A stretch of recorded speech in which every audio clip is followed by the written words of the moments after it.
Bienvenue sur le podcast de l'Onironaute. Aujourd'hui, on reçoit Gaëlle Jandon, productrice, coach scénique et éditrice pour le label Make Me Prod qu'elle a fondé et qu'elle dirige depuis 10 ans.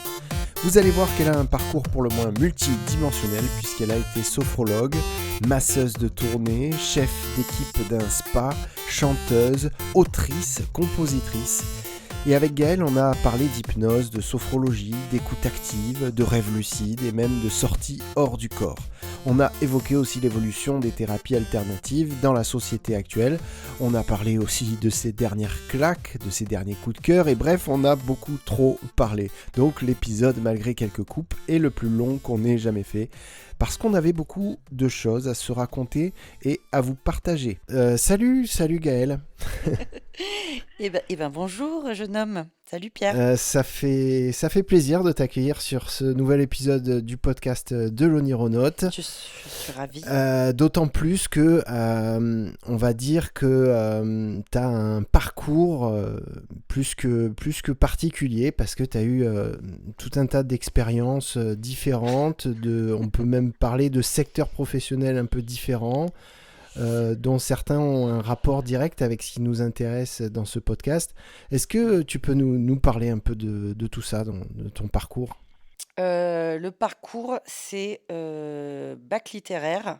Pendant ce temps-là, en fait, si tu veux, j'étais auteur, compositeur, interprète depuis l'âge de 13 ans, on va dire. Ok. Et du coup, je chantais des chansons, n'est-ce pas, que je composais et que j'écrivais. Et j'ai continué à faire mes études tout en me produisant sur scène. Ouais. Et donc très jeune jusqu'à déjà. très jeune, Ouais. et jusqu'à l'âge de mes 20 ans où je chantais avec mes sœurs Ouais. a cappella. Ouais. Où on a rencontré des gens importants dans le métier parce qu'on avait fait 2 petites télés. On a rencontré André Manoukian, qui Ouais. était quelqu'un qui faisait de la production et la réalisation d'artistes comme Liane Folly au départ, il me semble. Ok. Et du coup, en fait, on a eu des managers et on a signé chez Yemai, le gros label à Paris. Mhm. Et parallèlement à ça, j'étais en psycho à la fac et puis ensuite en art plastique. Et encore parallèlement à tout ça, j'étais dans une formation de sophrologie, voilà, qui a duré 1 an et demi, 2 ans. D'accord. Alors attends, fac de psycho. Et comment ça, Beaux-Arts, je savais pas ça. C'est quoi cette histoire ? En fait, si tu veux, j'ai fait une fac de psycho j'ai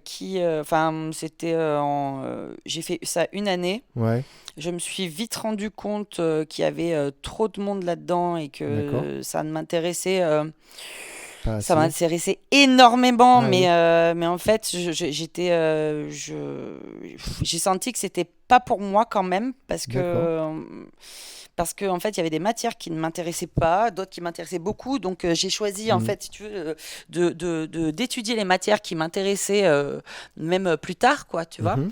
Et donc, du coup, je suis allée en art plastique la 2e année jusqu'au master et en sophrologie parallèlement. Voilà. Alors, je voulais t'en parler de cette école de sophrologie. Peut-être est-ce qu'on finit l'idée du parcours en fait Du coup, j'ai fini mon école de sophrologie, j'ai fini ma fac d'art plastique ainsi que mon diplôme universitaire de chinois, parce que j'ai fait chinois aussi.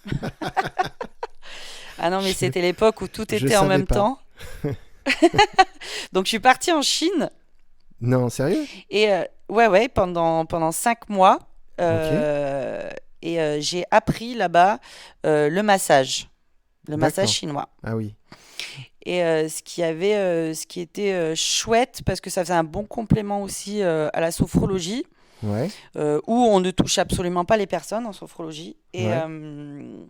donc voilà, et je me suis retrouvée sophrologue masseuse au spa du Sofitel Vieux-Port. Ouais. Et ensuite, j'ai managé en fait tout le spa du Sofitel à Marseille.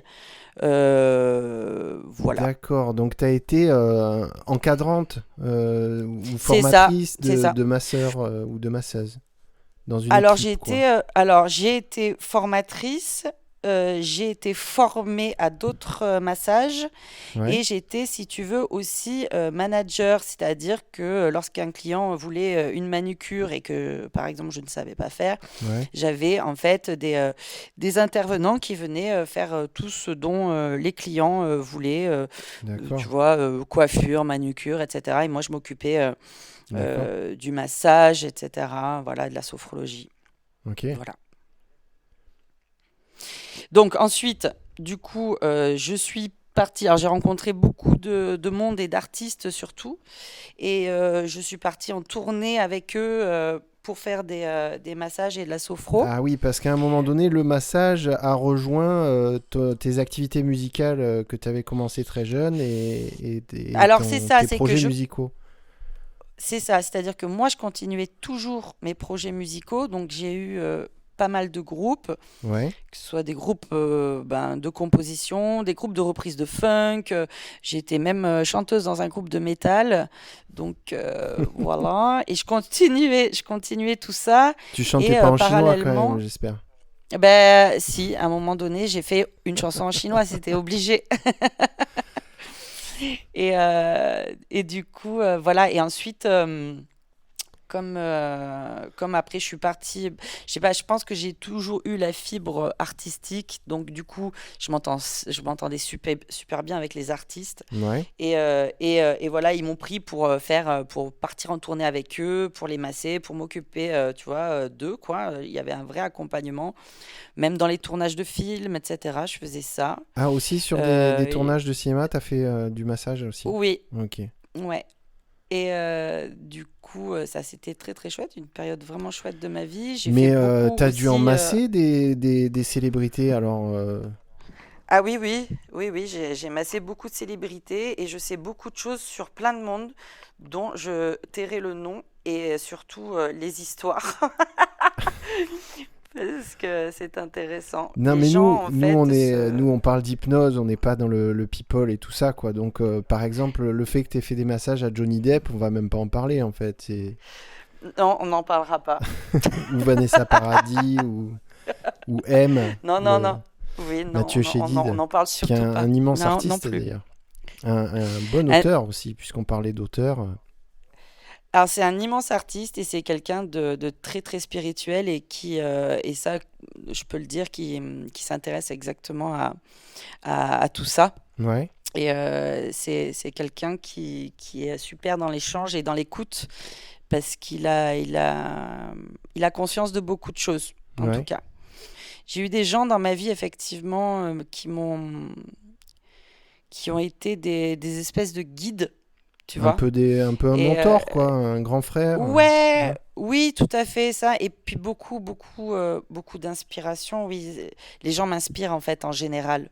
Hmm. Mais que ce soit Mathieu Chédid ou tu vois, ou mon pote que j'ai depuis 15 ans, tu vois. Hmm, C'est hmm. voilà, l'humain m'intéresse énormément. Voilà.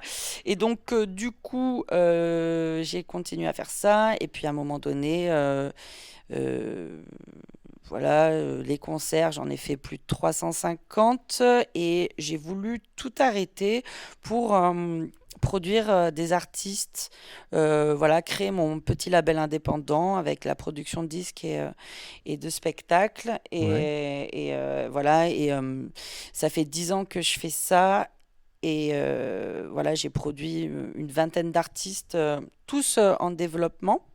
ouais, Et on essayait du coup de les développer. ouais. Donc ça a marché pour certains, d'autres sont partis, donc d'autres sont arrivés. Enfin bref, c'est une grande aventure aussi, ça, la Ouais, production. j'allais dire aventure Et parce que là, pour moi, c'est Indiana Jones ce que tu as fait, quoi. C'est dans un secteur économique qui est quand même en train de se. Enfin, le marché du disque et tout, il y a tout qui change. C'est un peu. C'est alors, très, très compliqué de mener une alors activité sur ces secteurs-là. Et en fait, j'ai commencé à créer mon label en 2010, là, exactement au moment où le disque s'effondrait totalement. Ouais, ouais, ouais. Donc, faut être un peu taré, hein. Ah, maintenant, tu vends Euh, 300 CD, t'es disque d'or, quoi. on en est là. On n'est pas On loin. en est exactement. Et en plus, on n'en est pas loin parce que du coup, maintenant, les disques d'or se comptabilisent sur des streamings maintenant. Eh ouais, Ouais, on en est là. Enfin, tout change, rien n'est immuable. Donc, il faut réinventer en fait à chaque fois les choses, quoi. yes. Ce qui est pas plus mal, en vrai, tu vois. Mais du coup, voilà. Et là, j'ai refait une formation, si tu veux, au studio des variétés à Paris Mhm. pour être coach scénique. Voilà. D'accord. Ah oui, oui. Donc maintenant, j'officie aussi en tant que coach scénique et voilà, D'accord, mais ça, je- tu le faisais déjà, t'as déjà mis en en- application cette compétence de coach scénique. disons que ça faisait 10 ans que je Ouais, faisais ça avec mes propres artistes, si tu veux. Je leur proposais cette prestation, entre guillemets, ouais, tu vois, pour qu'il y ait pour que ça complète le développement de bien sûr, l'artiste, bien en tout sûr. cas scéniquement. Et si tu veux, et je me servais justement de mes compétences en écoute active, en sophrologie, etc. Ouais, Et mes compétences en tant qu'auteur, compositeur, interprète et personnage scénique aussi. ok. Et du coup, si tu veux, le fait de valider un diplôme et une formation telle que le studio des variétés, Mhm. ça légitimait aussi mon travail. Donc Mm. c'est pour ça que je l'ai fait et j'ai appris malgré tout beaucoup, beaucoup de choses, quoi. Mhm. Et donc du coup, voilà, j'officie depuis janvier en tant que coach scénique aussi. D'accord. Ok, quand tu parles Voilà. d'écoute active, ça fait référence à quoi? C'est quoi ce truc? Alors, l'écoute active, en fait, c'est un terme que j'ai appris parce que j'ai fait de la sophrologie très très jeune, j'avais 20 ans quand même. Ouais. Donc je me suis retrouvée avec des gens qui en avaient 40 et 60, quoi, tu Mhm. vois. Du coup, j'étais dans une observation totale et dans une humilité totale. Ok. Et j'ai appris énormément, dont l'écoute active. L'écoute active, en tout cas en sophrologie, Ouais. c'est une façon d'écouter. C'est-à-dire avec de la reformulation, par exemple. C'est-à-dire être toujours un miroir pour l'autre Un afin miroir. qu'il Ok. s'écoute. Voilà, afin qu'il s'écoute lui-même verbaliser, en fait, tu vois, Yes. ses soucis, ses problèmes, ou juste son histoire, en fait, tu vois. Mhm. Et ça permet de pas induire, l'écoute active permet de ne pas induire des choses. Ouais. Tu vois, le fait de reformuler à chaque fois ce que la personne dit Ouais. fait que on ne met pas à l'intérieur des choses qui nous appartiennent à nous-mêmes, tu vois, en Mhm. tant que personne. Ouais, ouais. Mais être un bon sophrologue, c'est justement renvoyer à chaque fois le miroir, en fait, de ce que la personne vient de dire. Et c'est la personne qui fait elle-même, du coup, le travail de réfléchir sur elle-même et de trouver sa propre solution à son problème, tu vois, D'accord. sans induction. Donc, ça, c'est ce qui se passe aussi en psychologie. Quant Ouais. à la neutralité bienveillante de Freud, par exemple, c'est un peu ça. Sauf que la neutralité bienveillante, c'est écouter, mais absolument ne rien dire. Voilà. Ouais. Pour que la personne puisse aussi s'entendre parler et s'entendre développer une problématique. Ouais. Là, dans l'écoute active, il y a une reformulation.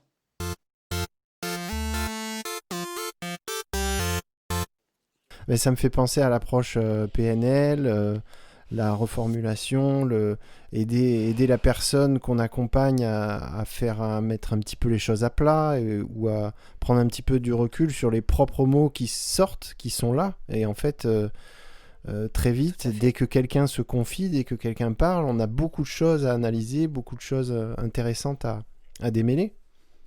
Oui, tout à fait. Est-ce qu'on peut dire que du coup ça faisait partie du cursus de ton école de sophrologie, l'écoute active? Oui, bien sûr. C'était Bien sûr, en fait, si tu comme une veux. matière? Non, Non? c'était pas vraiment une matière. Ça faisait partie du protocole. C'est-à-dire que la sophrologie, c'est des exercices de relaxation dynamique. D'accord. Ça a été inventé par Monsieur Caicedo, un espagnol, Ok. dans les années 60. Et en fait, il s'est inspiré, si tu veux, de tout ce qui est zen, méditation, yoga, tu Ouais. vois, et même bouddhisme. Sauf qu'il a enlevé, si tu veux, tous les aspects religieux Ok. pour recréer un protocole qui soit adéquat aux Occidentaux, en fait, tu vois. Mhm. Donc, il y a beaucoup, voilà. Et quand je dis des exercices de relaxation dynamique, c'est des exercices hyper doux de relaxation. Donc, en fait, on s'occupe beaucoup de la respiration, de l'inspire et de l'expire. Ouais. On s'occupe beaucoup du fait de mobiliser, que la personne mobilise elle-même son propre corps en faisant des exercices. Ouais. Euh, euh, bon, et plein d'autres choses, hein. Donc il peut y Et, avoir une euh, mise en et mouvement, il peut y avoir, enfin il y a plusieurs approches la quoi. personne, voilà, c'est-à-dire que tu guides la personne à se mettre en mouvement. Voilà, tu lui expliques les exercices et ensuite elle le fait. Et en fait, l'important dans la sophrologie, c'est que euh, quand tu fais ces exercices et que tu respires à chaque exercice, ce qu'on te dit à chaque fois, c'est sans analyse ni jugement. C'est-à-dire que on n'est on n'est pas là pour dire oh là là, j'ai mal ici ou j'ai mal là ou oh, je me sens bien du bras gauche, mais Ouais, le ouais. bras droit, il est bloqué ou quoi Mhm. que ce soit. On essaye de ne pas utiliser des mots de bien ou de mal. Ouais. On essaye de juste d'observer le phénomène. En fait, c'est une façon phénoménologique de l'approche de son propre corps, D'accord. tu vois. Et si tu veux, à chaque fin de séance, il y a de l'écoute active. Parce que la personne a envie de parler, genre, ah, purée, ça, à un moment donné, j'ai senti ça ou j'ai senti ça. Et nous, on est là pour écouter et pour que la personne s'entende parler. Ok. Voilà, en reformulant. Donc, l'écoute active, ça fait partie du protocole final de la séance, en fait, de sophrologie. Donc c'est une école qui a vocation à former des thérapeutes, Des euh, sophrologues, oui, tout à à fait. former des sophrologues. Est-ce que tu as le souvenir de modules ou de parties du cursus qui faisaient plus appel à la partie créative du cerveau ou les compétences qu'on peut avoir au niveau onirique par rapport à l'imaginaire, Alors, la visualisation mentale, des choses comme ça? tout à fait. Alors, ce qui se passe, c'est que la sophrologie s'adresse simplement à ton corps. Mhm. Sauf que le corps et l'esprit, on est d'accord, c'est relié. Un petit Et peu, ouais. quand tu t'as un poil. Non. Donc, donc du coup, ça se base, au lieu, si tu veux, comme la psychiatrie, la psychanalyse ou la psychothérapie, où Mhm. vraiment on s'adresse vraiment à ton cerveau, Mhm. entre guillemets. Ici, on s'intéresse d'abord à ton corps et ça fait remonter forcément des choses au niveau mental, tu D'accord. vois. Et c'est ça qui est chouette en fait dans la sophro, c'est qu'on s'adresse d'abord à ton corps Mm. et on laisse remonter les sensations et les émotions et les sentiments. Ouais. On a fait du rebirth, par exemple. Ouais. Du rebirth. Est-ce que tu vois ce que c'est le rebirth? Est-ce que c'est des expériences où tu essaies de te souvenir de ta propre naissance? Exactement. Ouais. C'est exactement ça. Et en fait, on te met en fait en condition corporelle. Ouais. C'est-à-dire qu'on te met sous une couverture complètement, etc. Et en fait, tu as le guide qui est là pour te faire naître, Ouais. ou en tout cas renaître.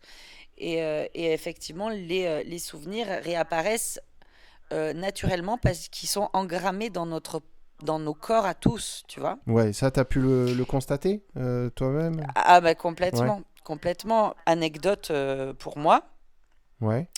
Quand je suis sortie du ventre de ma mère, donc du coup de la couverture en vrai, dans la réalité d'une couverture, tu sais, où on a la tête qui dépasse petit à petit, Ouais. qui fait, voilà, qui est l'utérus, la matrice en tout cas, voilà, qui descend petit à petit.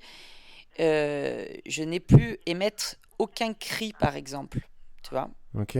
Et en fait, je me suis demandé pourquoi. Je me sentais complètement bloquée et je ne pouvais pas crier.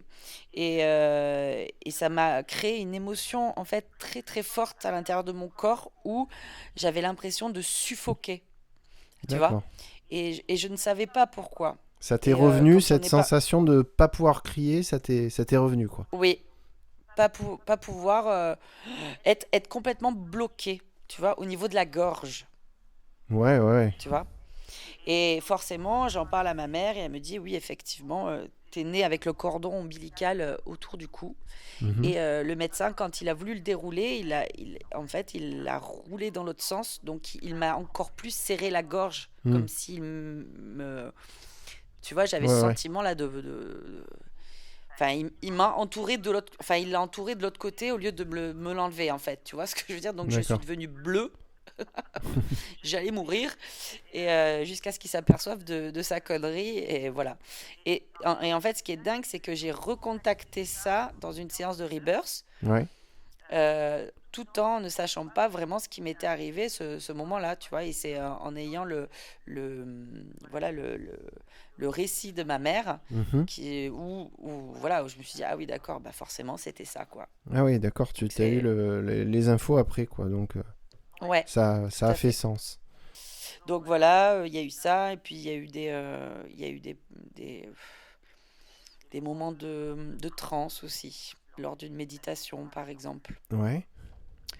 Une simple méditation m'a emmené très très loin. Ouais, Euh, tu peux nous... M'a amené à une sortie de corps en fait, si tu Ah, veux. d'accord, hein, carrément. Ok. Voilà. Et en fait, le fait de vivre T'avais une sortie de corps, l'impression d'être en dehors de ton propre corps. Tu pouvais te voir ou te complètement, percevoir de l'extérieur? tout à fait, Ok. tout à fait. Ça m'est arrivé plusieurs fois en boîte. En boîte de nuit? Euh, oui, en boîte de nuit, parce que avec, tu sais, la musique techno, Ouais. en fait, et ça j'ai capté plus tard, c'est que, en fait, si tu veux, la musique techno en tout cas, me faisait bouger la tête, si tu veux, de gauche à droite et de droite à gauche, comme ça. Ouais.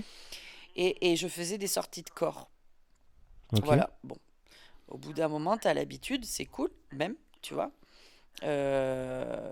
Parce que tu sais que tu vas revenir dans ton corps. Ok. Sans drogue, hein, sans rien, hein. Ouais, ouais. Ça, avec du Coca-Cola. Donc, ça, j'aimais beaucoup faire ça. Je ne savais pas pourquoi ça me le faisait autant. Et en fait, je me suis aperçue que sur des reportages sur les Noirs africains qui font des séances de vaudou avec les Ouais. marabouts, et ben en fait, ils bougent vraiment la tête de gauche à droite et de droite à gauche comme ça de façon très très forte pour s'exciter le rachis en fait qui est situé derrière le cerveau, Ouais. derrière la nuque, pardon. Ok. Et en fait, ça développe, en fait, ça fait sortir, alors je sais pas si c'est de la sérotonine, de l'adrénaline ou de l'endorphine, je pense que ça doit être tout à la fois, Un- et ça te permet d'arriver à une transe beaucoup plus vite, Ah ouais. tu vois? Ok. À essayer, Donc, à expérimenter. ouais, Les auditeurs qui nous écoutent, voilà ce qu'il vous reste à faire après l'écoute de ce podcast. mais il faut pas avoir peur et il faut pas prendre de drogue hein, quand on veut faire ça, quand même. Ah ben vaste sujet, Voilà, vaste débat. On pourra peut-être en parler oui, un petit peu après, mais ça risque de nous emmener trop loin. En tout cas, je oui, note que tu as donc fait des sorties hors du corps et à cette école de sophrologie au cours d'une transe. Et oui. je m'attendais à ce que tu me D'une racontes méditation, ce moment-là, d'une et puis méditation. t'as tout de suite pensé à d'autres expériences de sortie du corps. Donc tu l'as fait plusieurs fois, ce qui Oui. Ce qui nous laisse à penser que tu as une petite expérience de la chose. Moi, en ce qui me concerne, les sorties hors du corps, c'est quelque chose auquel j'ai toujours cru, en fait. J'ai toujours eu l'instinct ou l'intuition il y avait quelque chose de possible à faire physiquement, Mhm. spirituellement, enfin, pour le coup, sortir du corps. Donc, l'esprit qui pourrait sortir du corps. Tout à fait. Malheureusement, je ne l'ai fait qu'une seule fois, accidentellement. Mhm. Je devais avoir une dizaine d'années dans un centre de vacances. J'avais passé toute la journée dans une piscine et le soir, on avait fait une soirée water polo. Donc la soirée aussi, c'était de la piscine. Et en fait, j'avais fait beaucoup, beaucoup trop de piscine ce jour-là. Et la nuit, je me suis levé dans les couloirs. Je marchais dans les couloirs comme ça, je sais pas pourquoi. Et puis Oui. je sentais que j'avais les pieds tout mouillés, j'avais les pieds lourds et je me suis dit, bon, allez, je vais retourner me coucher parce que j'ai rien à faire ici dans les couloirs en pleine nuit. Et puis là, quand je suis arrivé Ouais. près de mon lit, ben, j'ai vu mon corps. Et donc, je me suis remis dedans et puis histoire de voir ce qui. Mais bon, j'étais petit, quoi. J'avais pas du tout l'idée d'en faire quelque chose de cette expérience-là, mais en tout cas, j'en ai un souvenir très Bien sûr. précis. Par la suite, après, j'ai essayé plein de fois, hein. J'ai vraiment beaucoup essayé. Ça fait pas de mal d'essayer, hein. De toute façon, c'est une approche, c'est une pratique psychique d'essayer de sortir de son corps. En Mhm. soi, ça peut donner des notions de relaxation, de travail intérieur et tout ça, ou de l'imaginaire aussi. Mais j'ai jamais vraiment réussi à sortir de mon corps par la suite, quoi. Et Ben, ça. c'est un petit peu à Mhm. l'origine de ce que je fais aussi sur les expériences oniriques, parce que pour moi c'était un petit peu, pour te la faire courte, j'en avais un peu marre d'essayer de sortir de mon corps, à un moment donné je me suis dit, mais il y a tellement de choses à faire fantastiques, n'essaie même pas de sortir de ton corps, et vas-y, fais ce que Soit tu as dans ton envie corps. de faire avec l'imaginaire, quoi. Mais tout à fait. Et je trouve que tu as eu raison de lâcher prise à ce niveau-là parce que depuis moi ma sortie du corps assez exceptionnelle lors d'une méditation et d'un voyage spirituel quand même assez fort Ouais. où, où tu captes que t'as l'impression, enfin, tu captes que tu es proche d'un certain éveil en tout Mhm. cas. Et mes deux expériences en boîte, Ouais. je t'avoue que ensuite ça m'est jamais plus arrivé. Et on m'avait bien dit, on m'avait bien dit, Gaël, surtout, n'essaye pas de le faire. Ça arrive Ah, d'accord. naturellement. Voilà, ça arrive naturellement. N'essaye pas de retrouver, si tu veux, cet état-là. Mhm. Moi, en fait, j'ai essayé parce que justement, j'ai su que les Africains, voilà, dans les séances vaudou, ils arrivaient à se mettre dans ces expériences-là grâce au frottement du rashi. Ouais. Donc, effectivement, je l'ai fait et je faisais des sorties de corps, d'accord. Mais en fait, d'avoir une sortie de corps ou d'avoir une espèce de transcendantalité, tu vois, quelque chose qui t'amène très très loin dans l'univers et que tu te rapproches de Dieu, en vrai. Ça, c'est quelque chose qui m'est arrivé qu'une seule fois dans ma vie Ok. et qui ne... Et déjà, si tu veux, j'ai beaucoup de gratitude pour ça. Tu vois. Ok. Après, le fait de le retrouver, ok, chouette, etc. Mais en vrai, je pense que le seul but de la vie, c'est de vivre. Ouais. Donc, euh, donc, bien sûr que j'ai beaucoup cherché des expériences comme ça, etc. Mais à un moment donné, voilà, faut lâcher prise totale par rapport à ça parce que, voilà, Mhm. la vie, la réalité, là où tu te trouves, c'est déjà très très bien. Mhm. Voilà, parce que j'ai connu beaucoup de gens qui sont restés quand même perchés, quoi. Pour en revenir à la sophrologie, est-ce que tu as eu l'occasion à l'issue de l'école de pratiquer et peut-être Tout à fait. d'avoir des revenus par rapport à ça? Est-ce que tu as eu Il y a eu deux choses. Je faisais de la sophrologie en groupe, Ouais, à Fos-sur-Mer d'ailleurs. ok. Donc là, oui, c'était une association, etc. Donc oui, on se faisait payer pour ça. Ensuite, en individuel, oui, aussi, je l'ai fait quelques fois. Ouais. Et je me suis pris un cabinet, en fait, si tu veux, avec une psychologue pendant 6 mois. Ah, quand même.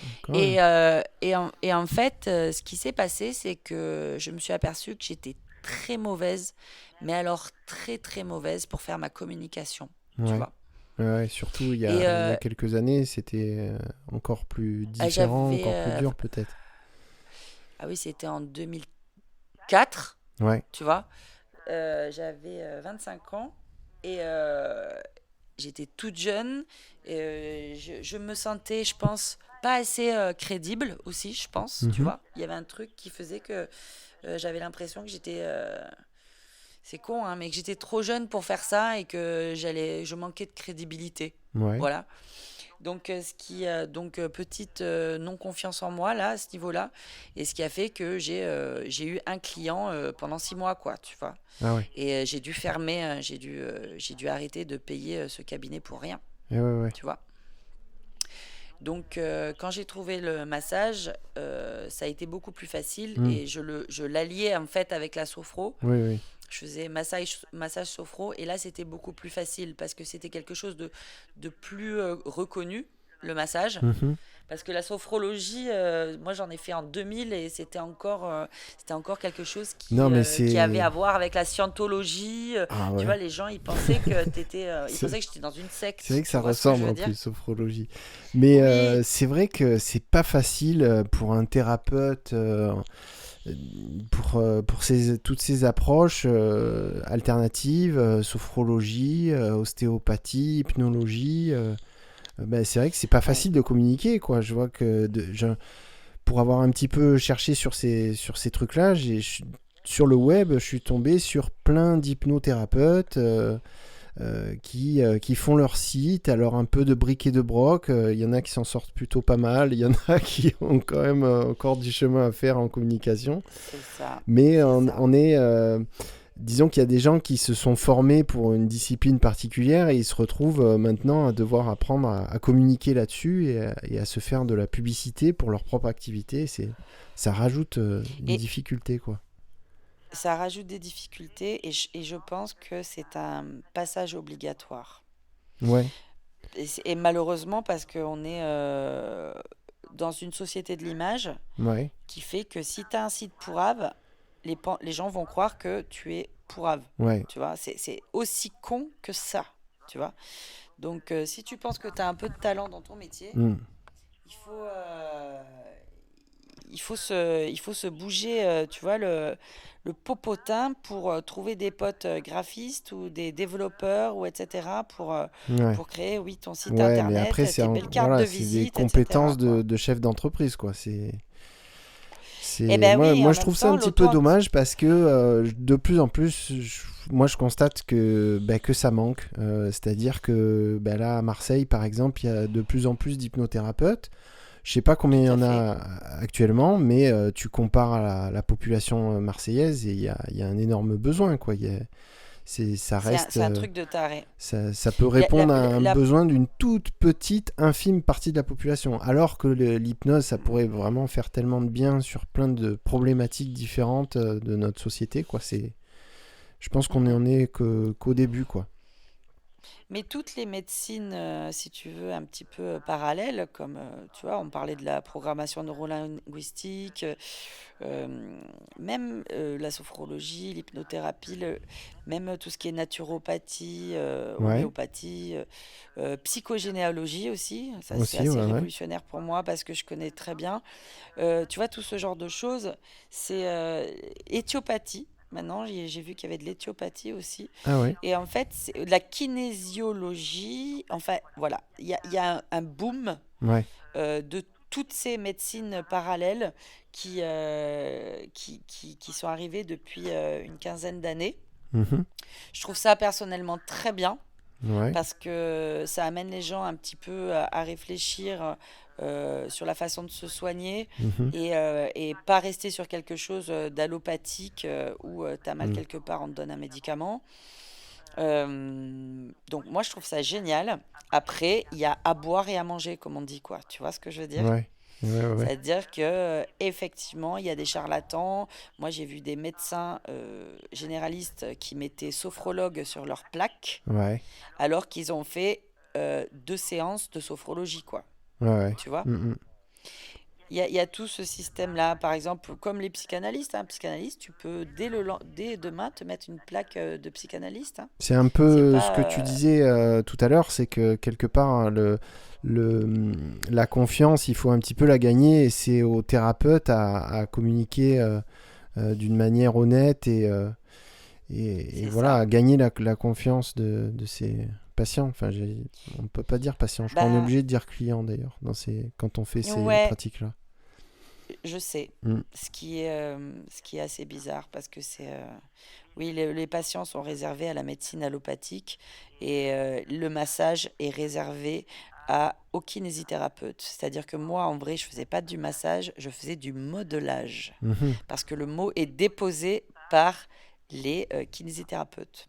Tu vois? Ok, Donc il y a une chape comme ça, un peu, tu vois, de plomb sur ceux qui ont fait, soi-disant, 8 années d'études ou 9 années d'études, ouais. entre guillemets, versus ceux qui en ont fait 2 et, et Et voilà, oui, et puis en même temps, les études garantissent pas que la personne soit vraiment efficiente dans sa proposition, quoi. On peut Si tu s'intéresser savais à comme je suis juste d'accord titre, avec toi. on peut s'intéresser à juste titre à tout ça, et puis faire plein d'études là-dedans, et puis sans forcément être très très bon là-dedans et aider réellement les gens. Et, Il y a même des gens qui sont dangereux. Il y ouais, a, il y a des gens qui sont très dangereux et dans toute et en vrai que ce soit des psychothérapeutes, des médecins ou des sophrologues, des hypnothérapeutes, euh, malgré tout, il y a une dangerosité, il y a quelque chose. Ça, je te parle même pas du charlatanisme. mhm, Je te parle de la façon d'induire des mauvaises choses pour les personnes, tu vois. C'est-à-dire que je pense que si tu fais pas toi-même une grande psychothérapie pour te débarrasser de toutes tes merdes, en fait, tu vois, en tant qu'humain, on a tous eu des expériences plus dures les ouais, unes que ouais. les autres, etc. Si tu te débarrasses pas, en fait, de tout ça et que tu es Bon, je suis comment te dire, psychologiquement là pas par contre, je suis faible. pas, enfin, je suis pas complètement d'accord. Hmm. Comment dire, dans ce que tu dis, ça correspond bien sûr à une réalité, enfin que j'ignore ou que je crois vrai. Bien sûr il peut y avoir des dangers. Après, en même temps, je me mets à la place d'un auditeur qui n'aurait jamais fait le pas de l'expérience d'aller voir un hypnothérapeute ou de pratiquer l'auto-hypnose à travers des exercices. Euh, Moi, voilà, je suis plutôt à croire que l'hypnose n'est absolument pas dangereuse et que il y a euh, oui, bien sûr, mais ça c'est comme tout, hein. Tu fais un travail de secrétariat dans une boîte, et ben, tu vas avoir ton collègue qui va te faire du harcèlement moral. Ça c'est les personnes toxiques, elles seront partout, effectivement. Après, je pense que quelqu'un qui s'installe en tant que thérapeute et qui a lui-même un petit problème de pervers narcissique ou un truc dans le genre, il va être, je pense, j'espère, vite débusqué. Et puis, justement, après, il y a le feedback des clients et tout ça. Il y a des trucs qui font que je pense pas que ce soit un vrai danger en soi, quoi. Je pense que ce qui est important quand même Mhm. là-dedans, moi j'ai l'habitude en tout cas de conseiller, ou en tout cas Ouais, voilà, j'ai ouais, j'ai ouais. beaucoup de contacts au niveau voilà, de médecine parallèle, de thérapie, comment tu disais, Ah bah il thérapie y a tout qui existe, hein. Il y a des mouvements sectaires, alternative. il y a des Donc voilà, tordus, je conseille beaucoup de ça existe, gens, je hein. conseille C'est beaucoup sûr, je dis pas le de contraire. thérapeutes, et j'essaye de dire à chaque personne de, d'être au plus proche d'eux-mêmes et de voir avec leur intuition Ouais. par rapport au thérapeute. Ah ouais. Euh, Même quand le thérapeute voilà, en question est un ami ou quelqu'un qui tout t'a... à, D'accord, ouais. tout à fait, tout à fait. Je pense que tu peux être le meilleur thérapeute du monde et pas convenir à un certain client ou patient, quoi. Yes. Donc, je Mhm. pense que c'est toujours important, voilà, de se faire confiance et de voir ce qui se passe dans ton corps ou dans ton esprit par rapport à cette personne-là. Voilà, et ta démarche est Ouais. responsable et autonome. Et voilà, Ouais, je ouais, pense ouais. que c'est ça. Il faut s'autonomiser par rapport à notre démarche et à notre envie de bien-être. Alors, je Et te rejoins à 104%, Gaël, parce que je crois Voilà. on a Ouais, vraiment c'est besoin exactement de ça. changer notre perception de ces approches, notre perception de l'hypnose, notre perception Yes. des mondes psychiques, de comment les rêves peuvent nous être utiles dans notre bien-être, dans Ouais. notre santé, dans notre société, dans notre organisation. Je, Il y a vraiment plein je de te choses à rejoins découvrir, à on en est qu'au 100% début. là, Et à sur mon ce avis, il que faut tu viens de vraiment que les gens dire. ils Exactement, s'autonomisent je par pense que rapport à ça. tout à Une fait. solution Tout à fait. à Il faut arrêter d'être à ça, à ce qui peut être dans un à ce qui espèce peut de être béni dangereux, oui-oui, aux tu mauvaises vois, face expériences qu'on peut avoir à un dans les thérapeute, mais thérapies quel qu'il alternatives. soit, que ce soit un Euh, médecin c'est allopathique ou un hypnothérapeute. c'est pour Voilà. ça aussi que d'inverser j'encourage et la que je position défends d'être l'auto-hypnose, actif, d'être le ou tout ce qui peut principal être responsable personnel, des choses qu'on peut faire de son seul. évolution. C'est-à-dire qu'à un moment donné, on Tout va à voir fait. quelqu'un gratuitement, pour nous aider. bah, déjà Le pour avoir travail, un c'est petit peu nous des qui le notions faisons. de comment ça se passe à l'intérieur de Et la c'est tête, nous qui et avons tout ça. Enfin, décidé il y a de déjà tellement de sonner choses à la porte géniales d'un sophrologue, à découvrir, à ou constater d'un par soi-même hypnothérapeute avec ou d'un ostéopathe, quelques parce petits qu'on a protocoles confiance, très et parce simples, qu'on s'y intéresse et déjà. très, Il faut très aussi ludiques, parce que peut-être c'est fun, c'est avoir pas quelques compliqué notions par rapport à ça. Et si déjà Oui, les gens avaient ouais. un petit peu plus l'idée de faire des choses comme ça, bah, globalement aussi il y aurait un autre D'accord. rapport avec Ok. ces pratiques sur le plan thérapeutique, quoi. Et est-ce que, Ah ouais, tu sais est-ce pas que tu si... penses pas que ça arrive quand même petit à petit? Moi, je le sens en tout cas comme D'accord. ça. Les gens, ils ont vraiment envie de se prendre en main, d'aller voir ailleurs s'ils y sont, Mhm. surtout en termes de santé, mais Ouais. que ce soit la santé physique ou la santé mentale. Voilà, j'ai l'impression que les gens, ils sont un petit peu plus ouverts à tout ce genre de pratiques. Chers auditeurs, on a eu un petit pépin technique dans l'interview de Gaël, et donc la suite du podcast était trop intéressante pour que je vous en prive, donc je l'ai mise avec ce son qui est moins bon, mais toutefois correctement Moi, intelligible. je suis très contente de j'ai l'impression de ce petit changement de conscience là, que je ressens autour de moi en tout cas. Juste, je voulais revenir sur un truc, des rêves lucides. T'en as déjà fait, toi, des rêves lucides? Complètement. En dormant, hein, je veux dire, pas en sophro, pas en Oui. hypnose, en dormant, quoi. Je faisais ça beaucoup quand j'étais jeune, Ah ouais? quand j'avais 10-12 ans, je contrôlais totalement mes rêves. Yes. C'est ça, hein, un rêve lucide pour toi, hein, on est d'accord? Ouais, c'est ça, c'est prendre le contrôle de Ouais. ses rêves. Voilà. Et du coup, je me retrouvais très très fatiguée le lendemain matin, je t'avoue. Ah ouais? Ouais, oui. Ah, c'est marrant, Et- donc ça met un petit peu en péril le sommeil aussi, quoi. Enfin, ça peut être un petit peu... En tout cas, je te parle de mon expérience à moi. D'accord. Tu vois. Ouais. Donc, je ne sais pas si ça met en péril le sommeil de gens qui le font. d'autres Non, parce que personnes qui moi, le font, mais, non, parce que moi, je suis anti-rêve lucide. C'est pour ça que je relève l'inconvénient D'accord. qu'il peut y avoir à faire des rêves lucides. Enfin, en même temps, je trouve ça génial, mais en même temps, voilà, il y a quelque chose, je suis pas à fond de rêve lucide parce que je pense que ça peut passer par ailleurs que que par notre nuit de sommeil où on dort effectivement. Bah, disons que moi, je me suis aperçue que ça me fatiguait beaucoup et que donc je me levais complètement crevée, même si j'avais fait un voyage tout à fait sympathique.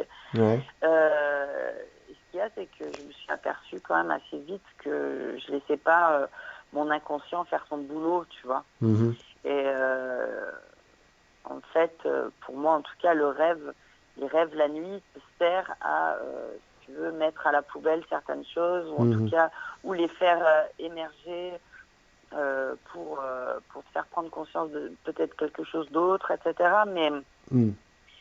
Mais en fait, tu vois, c'est encore le phénomène du lâcher-prise, tu vois.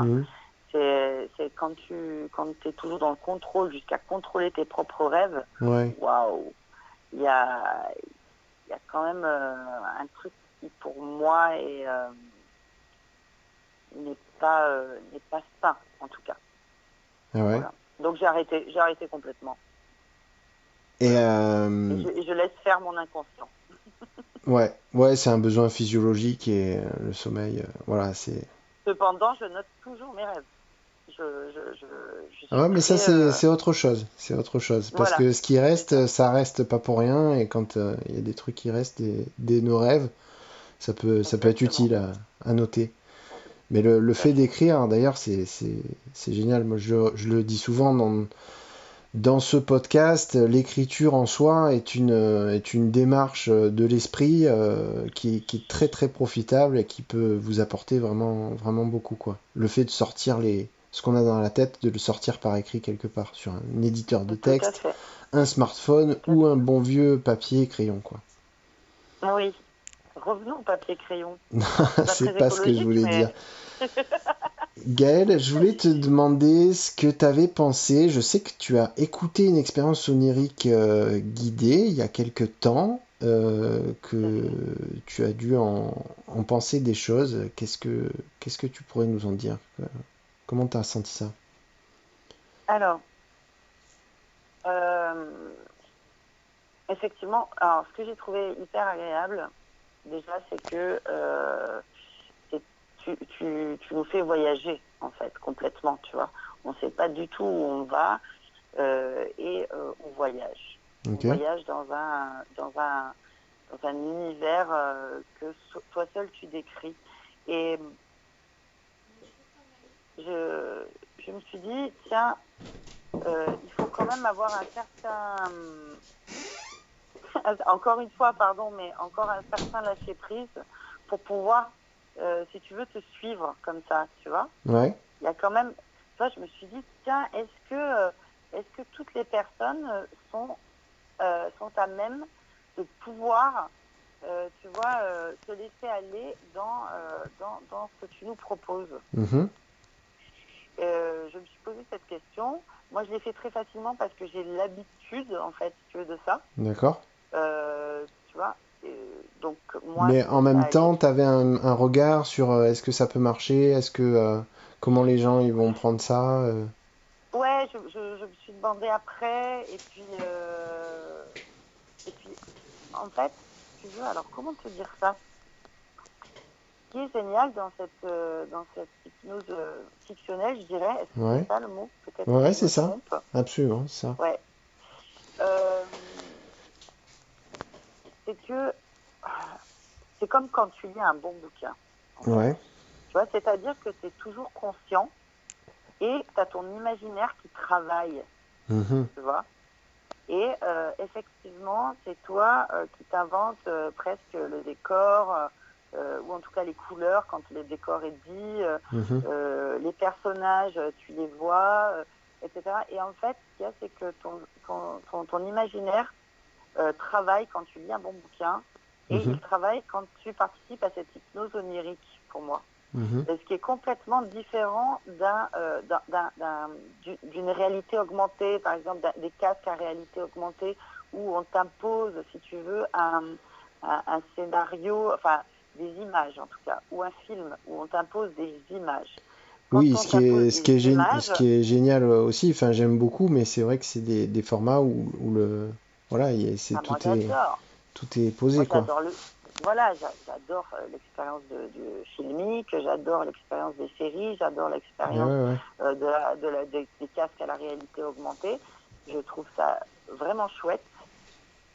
Et en même temps, je trouve que le fait de lire un bon bouquin et le fait de participer à une hypnose onirique et fictionnelle te permet aussi de faire travailler encore plus ton cerveau et ton imaginaire au lieu qu'il soit directement posé devant toi comme un film, par exemple, tu vois. Je vois.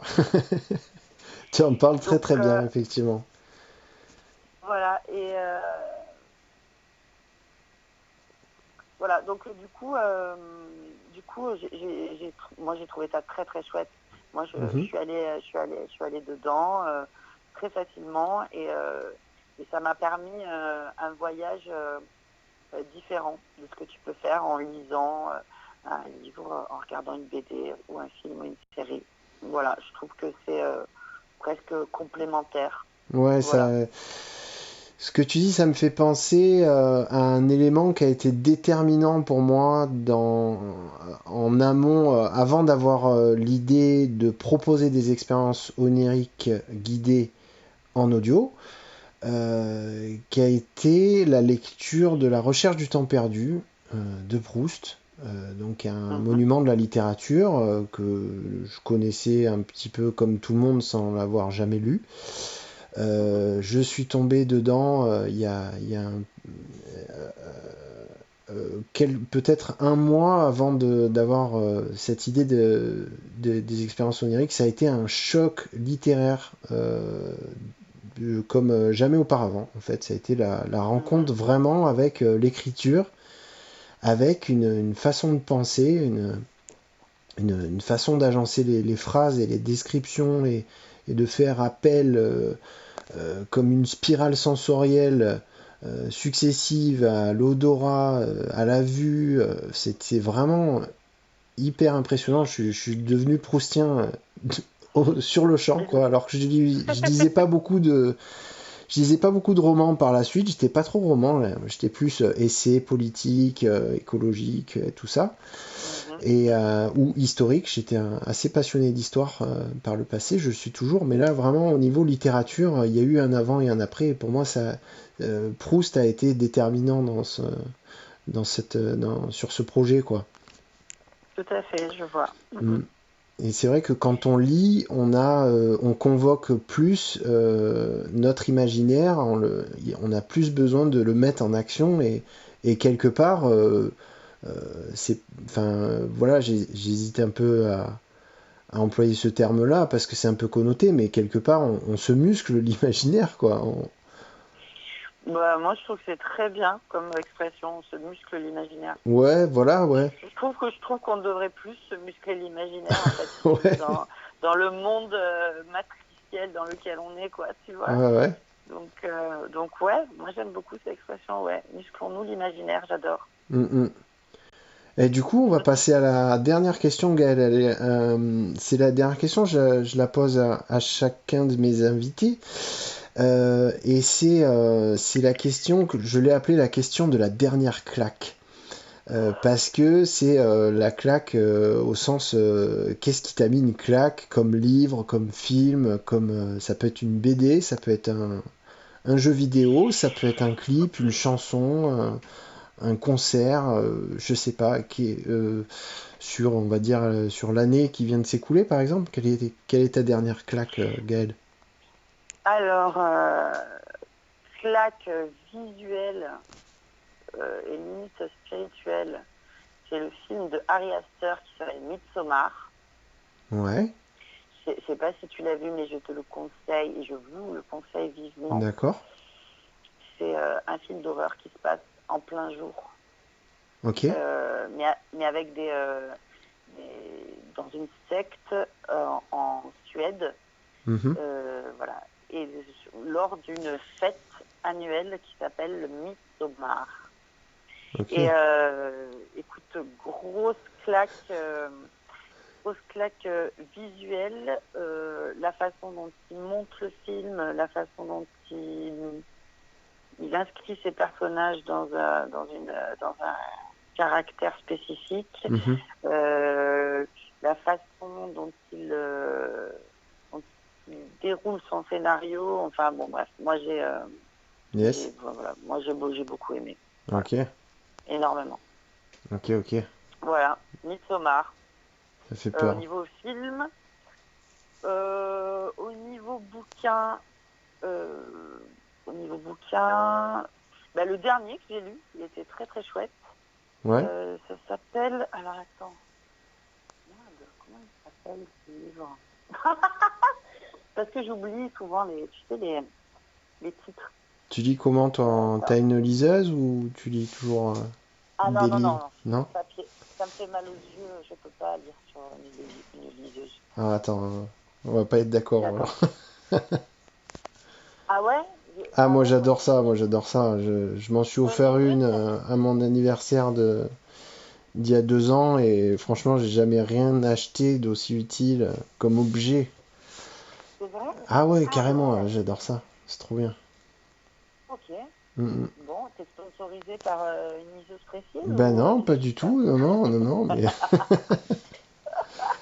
Mais si je devais aller sur une île déserte, franchement, ouais, je prendrais une liseuse avec un petit module solaire pour pouvoir la recharger tous les mois parce que ça se recharge de temps en temps quand même si ça n'a rien à voir avec un téléphone à ce niveau-là. Et voilà l'objet que je prendrais sur une île déserte, ouais, clairement.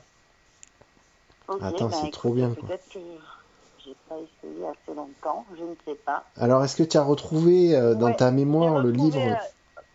Je l'ai retrouvé visuellement là, parce que je cherchais autour de moi et je l'ai trouvé. Ah oui. Et en fait, c'est le premier livre de Franco Manara.